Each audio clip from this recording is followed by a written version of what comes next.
Welcome to middle education. आप सबका पसंदीदा वीडियो मिडिल एजुकेशन के यूट्यूब चैनल में सबसे ज़्यादा पसंद किए जाने वाला वीडियो है बूस्टर डोज।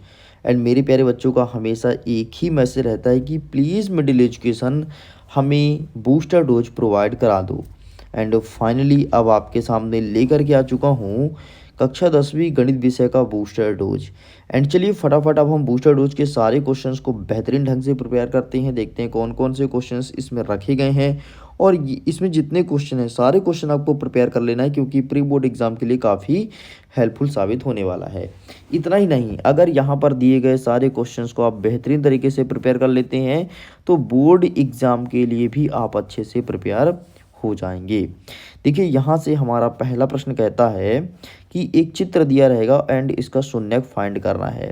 शून्यक कुछ और नहीं होता, एक्स अक्ष पर कितनी लाइनें टच हो रही है वही इसका शून्यक होता है। एंड इसका शून्यक फाइंड करने के लिए एग्जाम में दिया जाएगा।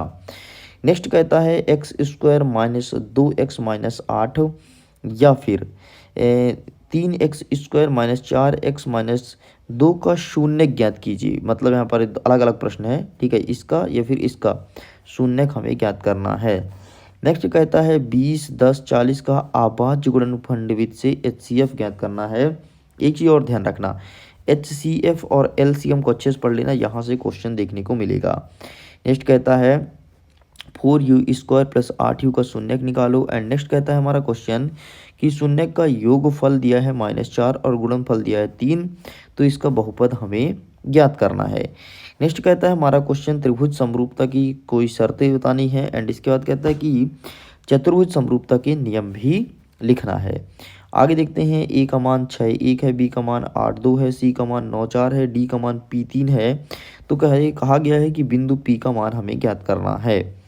नेक्स्ट कहता है कि यहाँ पर कुछ वैल्यू दिया गया है, जैसे √2x² प्लस 7x प्लस 5 √2 बराबर 0।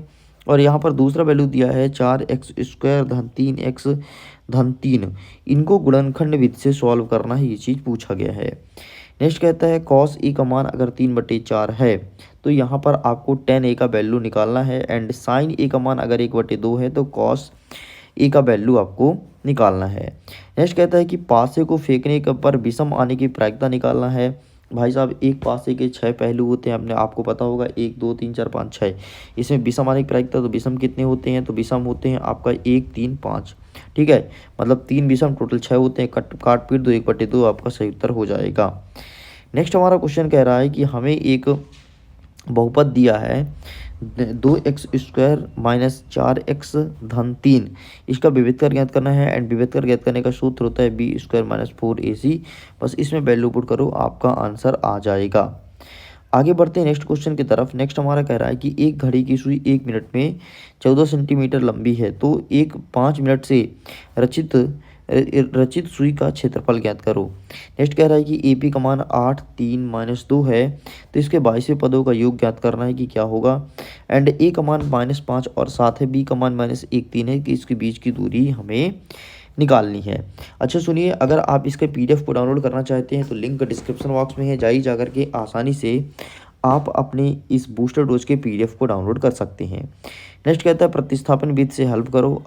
2 क्वेश्चन यहाँ पर दिया गया है, इसको प्रतिस्थापन मेथड से सॉल्व करना है। एंड यहीं पर सेम क्वेश्चन है जो कि लगभग सेम है, वैसे सेम तो नहीं है, लेकिन विलोपन विधि से इसे सॉल्व करना है। मतलब प्रतिस्थापन एंड विलोपन दोनों विधि बहुत ज़्यादा जरूरी है, आपसे दोनों विधि अच्छे से आनी ही चाहिए। आगे बढ़ते हैं 2 tan² 45 plus cos² 30 minus sin² 60। एक प्रश्न और है इससे मिलता जुलता, sin 60 और cos 30, ठीक है, और प्लस करके वहाँ पर है फिर आपका cos 60 और sin 30, ठीक, इस प्रकार से सॉल्व करना है। नेक्स्ट कहता है कि बहुलक और मध्यक ज्ञात करो। यहाँ पर रन दिया गया है 0 10 10 20 30 30 40 40 50 50 60 और अंतिम में दिया है 60 70, ठीक है। इसमें खिलाड़ी की संख्या, इसमें 3 है, इसमें 5 है, इसमें 8 है, इसमें 9, इसमें 0 है और इसमें 1 है, इस प्रकार से निकालना है। नेक्स्ट हमारा कह रहा है कि K का मान ज्ञात करो। K का मान एक बार इतना दिया है और इसका शून्यक भी आपको बताना है, मतलब अल्फा इंटू बीटा और अल्फा प्लस बीटा का वैल्यू क्या होगा। नेक्स्ट कहता है कि बाह्य बिंदु से पथ पर खींची गई स्पर्शरेखा की लंबाई बराबर होती है, ये चीज़ ज्ञात करना है। 14 नंबर कहता है कि 14 सेंटीमीटर अभाज्य गुणनखंड विधि ज्ञात कीजिए, ठीक है, 14 सेंटीमीटर अभाज्य गुणनखंड विधि से ज्ञात करना है। नेक्स्ट कहता है A1/A2 B1/B2 C1/C2 की तुलना करना है।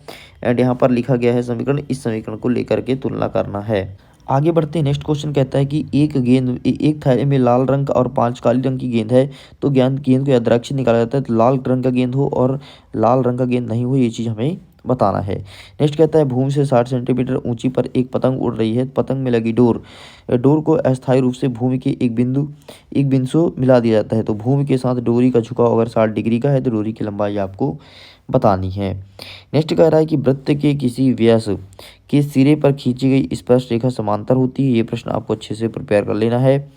ठीक है, आगे बढ़ते हैं। नेक्स्ट कहता है कि 8, 9 और 25 का HCF और LCM निकालो। एंड नेक्स्ट कहता है कि P का मान अगर आपको दिया है 2 और -3 और Q का मान 10 और 4, इसके बीच की दूरी 10 है, तो इसका मान ज्ञात हमें करना है। एंड नेक्स्ट कहता है कि 7, 11, 13 धन 13 और 7, 6, 5, 4, 3 इसका भाज्य संख्या है। नेक्स्ट कहता है कि 1 + sin A upon 1 - sin A, तो sec A + tan A हो जाएगा। एंड अंतिम वाला कहता है कि 6 सेंटीमीटर त्रिज्या वाले वृत्त का क्षेत्रफल ज्ञात करो जिसका कोण 60 डिग्री है। तो इस प्रकार से स्टूडेंट सब कुछ कंप्लीट होता है। जितने भी क्वेश्चंस थे मैंने सारे क्वेश्चंस को बता दिया। सारे क्वेश्चन का आंसर फाइंड कीजिए, अच्छे से प्रिपेयर कीजिए।